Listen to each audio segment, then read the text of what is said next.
Assalamualaikum warahmatullahi wabarakatuh. Jumpa kembali dengan channel M. Nurholis Setiawan, bicara ekonomi syariah. Pada kesempatan kali ini kita mendapatkan berkah yang sangat luar biasa karena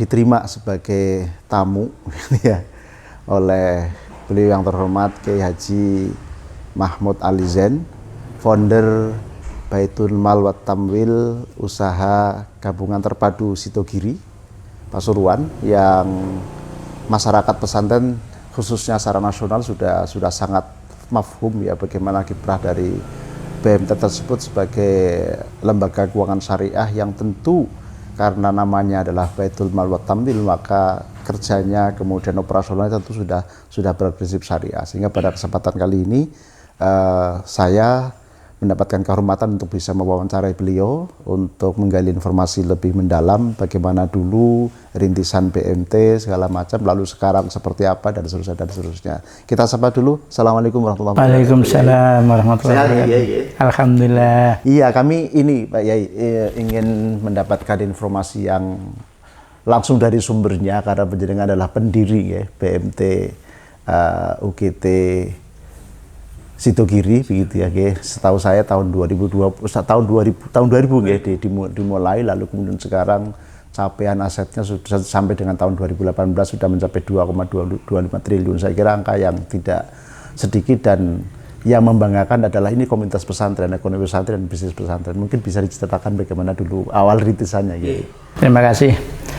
Jadi semula saya ini bagian dari pengurus pesantren. Berpikiran semula ada memang beberapa yang mengganjal saya atau keprihatinan terhadap situasi dan kondisi masyarakat, khususnya masyarakat muslim dan khususnya juga kepada pesantren, di mana kami gambarkan istilah kaum du'afa mustad'afin sepertinya kurang mendapatkan perhatian. Padahal dalam Al-Quran disebutkan wa ma lakum la tuqatiluna fi sabilillah wal mustad'afin minar rijali wan nisa'i wal wildani alladzina yaquluna rabbana akhrijna min hadhil qaryah adz-dzalimi ahluha. Di mana itu semacam di Al-Quran mentantang, mengapa kamu tidak berperang untuk membela kaum mustad'afin. Mustad'afin itu bukan kaum lemah, tapi kaum yang dilemahkan karena satu sistem menjadikan lemah, atau biasa dikatakan kaum tertindas. Meskipun perjuangan kita tidak terlalu besar, tapi harus kita melakukan sesuatu. Harus bergerak lah ya. Harus bergerak. Lalu pada saat itu memang ada konsep BMT, Baitul Mal wa Tamwil. Ini sangat bagus. Itu tokohnya itu dari Aceh. Namanya Profesor Amin Aziz. Beliau sudah almarhum sekarang. Kemudian membuat satu tulisan tentang BMT itu. Kemudian kami baca bersama teman-teman, kok bagus ini. Barangkali kita coba ini. Nggak terus terang aja pada saat itu kita model bondonekan. Ilmu ndak duwe, bondo ndak duwe. Koperasi BMT MMU, singkatan dari Maslahah Mursalah Lil Ummah. Kemudian pada saat itu saat krisis 98. Tahu-tahu kita mendirikan berapa bulan, uang banjir. Lu kok banyak uang ini? Sampai hampir 300 juta. Mau diapakan? Dari orang-orang. Iya. Menjadi 300 ya zaman itu. Jadi ternyata banyak orang ngambil uang dari bank-bank yang kena krisis itu dipindahkan. Waduh, ini gimana nih? Kemudian setahun labanya cukup banyak, Pak. Tidak salah itu 50%. Saya masih pertama, modalnya masih kecil. Kalau mohon maaf ya, jadi saya tertarik untuk mendalami lagi ya, sambil kita potong, bukan potong tapi untuk memperdalam. Jadi kalau tadi dari 13 juta ya di tahun 98 tiba-tiba menjadi 300. Lalu kan tentu pertanyaannya adalah belum akhir tahun kan, lalu bagaimana menyalurkannya tadi? Lalu kemudian penjenengan menyebutkan justru labanya banyak. Itu dulu bagaimana cara melakukan kemitraan dengan disalurkan kepada orang-orang, ternyata juga banyak yang membutuhkan. Akhirnya banyak yang membutuhkan. Di akhir tahun dihitung sampai labanya 50% lebih. Jadi sehingga anggota itu dapat lebih mungkin 25%. Kemudian terus seolah akhirnya saya waktu itu berpikiran gini, pokoknya setiap tahun kita perlu membuka cabang satu. Tapi min haitsu la tasib, di luar dugaan Allah memberikan kemudahan. Sampai sekarang ini yang BMT UGT, yang BMT Maslahah, insya Allah ada 106 cabang. Padahal sekarang ini dari 1998 berarti 23 tahun. Mestinya cuma 23. Tapi ternyata 106. Terus berkembang sampai sekarang. Saya dulu di situ menjadi pengawas. Karena saat itu saya masih menjadi ketua pengurus di Kopontren. Basmala itu Pak. Ya, dulu Basmala itu kan nama toko. Kalau lembaganya Kopontren Sidogiri. Saya jadi saya pengawas saja. Ya terus jalan. Kemudian beriringan berjalannya BMT Maslahah, artinya kemudian mendapatkan respon yang sangat luar biasa kan dari masyarakat ya. Ketika kemudian tadi saya ingin kemudian melihat pada perkembangan yang terkini, Kiai. Di samping cabangnya yang tadi sudah banyak, kemudian kalau kita lihat produk-produknya kan sebagai lembaga keuangan syariah ini kan tentu juga banyak kan gitu kan. Dari segmen produk keuangan syariah ya, ketika ada kemitraan dengan para kreditur misalnya atau para pemakai dana, itu yang paling lancar gitu ya, atau yang paling liquid apa murabah ya. Mudharabah ya ada. Cuma mungkin bandingannya kalau tidak salah sekitar 30% lah mudharabahnya. Murabahnya yang banyak. Itu untuk dipakai untuk sektor-sektor apa? Para pinjamnya. BMT itu katanya ya memang untuk sektor produktif. Jadi ya jangan banyak lah, konsumtif jangan banyak. Tapi ada konsumtif juga ada, tapi jangan banyak supaya jalannya bagus. Ya kami boleh dikatakan 80% lebih itu memang produktif. Ya produktifnya untuk UKM. Jadi bukan. Bisa menyebutkan beberapa contoh Kiai, mungkin membiayai apakah perkebunan, apakah pertanian atau peternakan atau. Yang banyak ya di pasar, Pak. Oh, di pasar. Pasar. Jadi memang kecil-kecil kan, Pak. Jadi ini kita bicara masih Maslahah, Pak, belum UGT ya. Jadi ya itu. Maslahah itu dulu skupnya dan anggotanya hanya di Kabupaten Pasuruan. Nah, sudah. Kemudian tahun 2000 maka berdirilah UGT. Tapi UGT sudah banyak, sudah ini. Jadi kalau Maslahah itu simpanan pokoknya cuma 10.000. Simpanan wajibnya lupa saya, 1.000 mungkin. Mungkin 1.000. Kalau yang UGT ini sudah berani. Simpanan pokoknya 1 juta. Artinya dari Maslahah tadi kemudian berkembang menjadi UGT kan?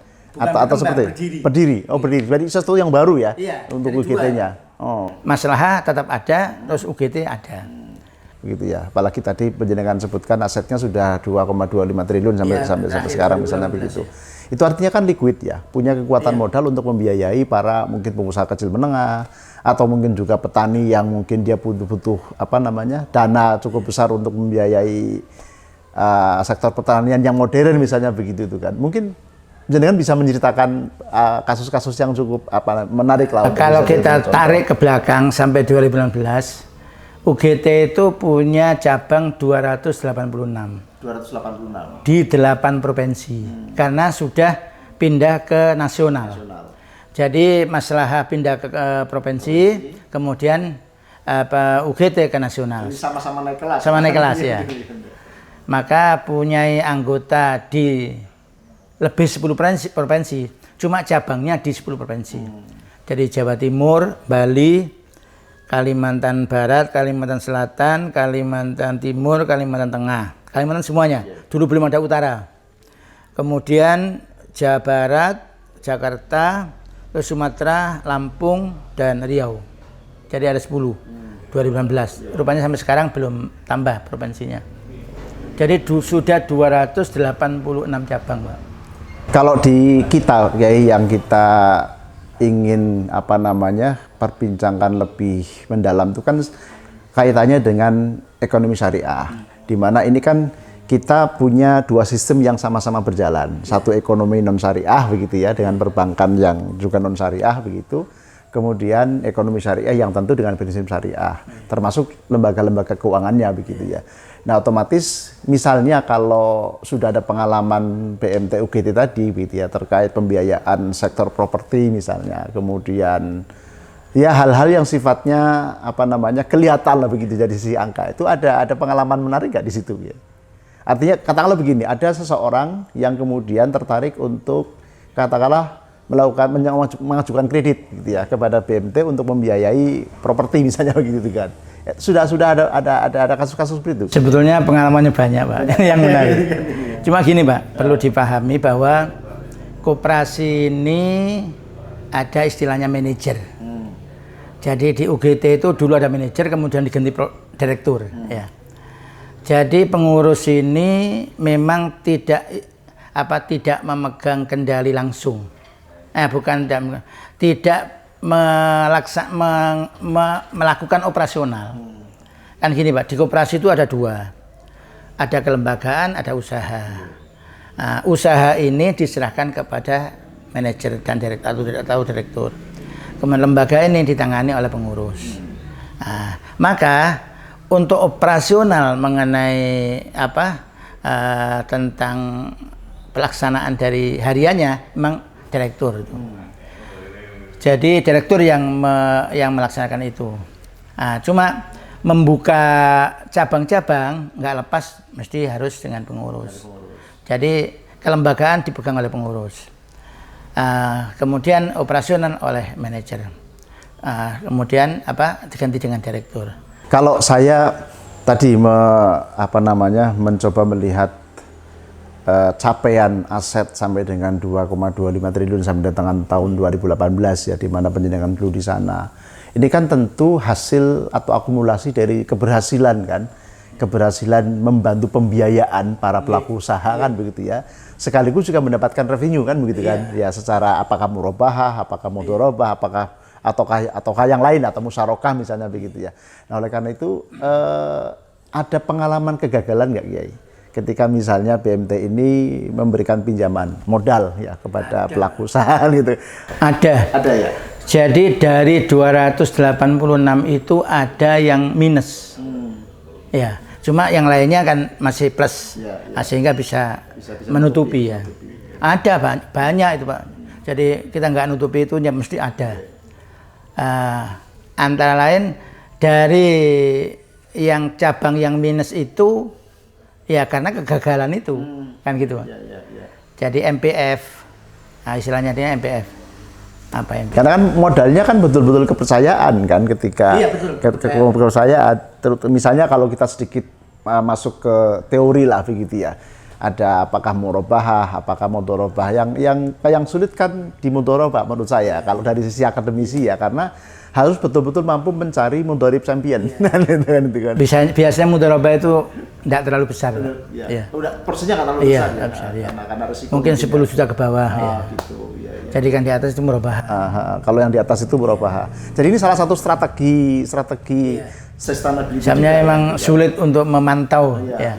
Akuntansinya kadang-kadang nggak standar. Jadi ya yang 10 juta ke bawah mungkin mudharabah. Ya, berikutnya Pak yang ingin kita gali. Ini kan perkembangan bisnis di pesantren kan sekarang sudah luar biasa ya. Anak-anak muda para gawagis ini kan juga kreatif sekarang ya, ada yang bermain di segmen startup misalnya begitu ya, di aplikasi, kemudian ada juga bahkan ada wadahnya sekarang Happy Trend misalnya gitu ya, himpunan ekonomi dan bisnis pesantren. Ini kan tentu kalau menurut saya begitu ya, sebagai orang yang ngamatin sebagai akademisi itu kan karena ittiba dengan ketokohan penjenengan salah satunya gitu ya, yang ternyata BMT ini mau berhasil survive gitu ya, mendapatkan kepercayaan dari pelaku usaha yang kemudian ada sama-sama untung kan begitu kan, karena bagaimanapun orang usaha kan mesti nyari untung begitu ya, sekaligus lembaga keuangan yang memberikan modal pun juga harus untung kan begitu.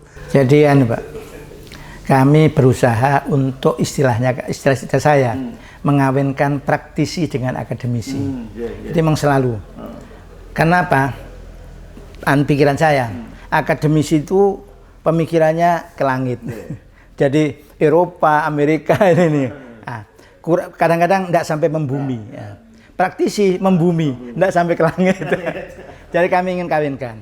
Makanya sering kami mendatangkan akademisi, baik itu dari perguruan tinggi ataupun dari dari beberapa pakar-pakar.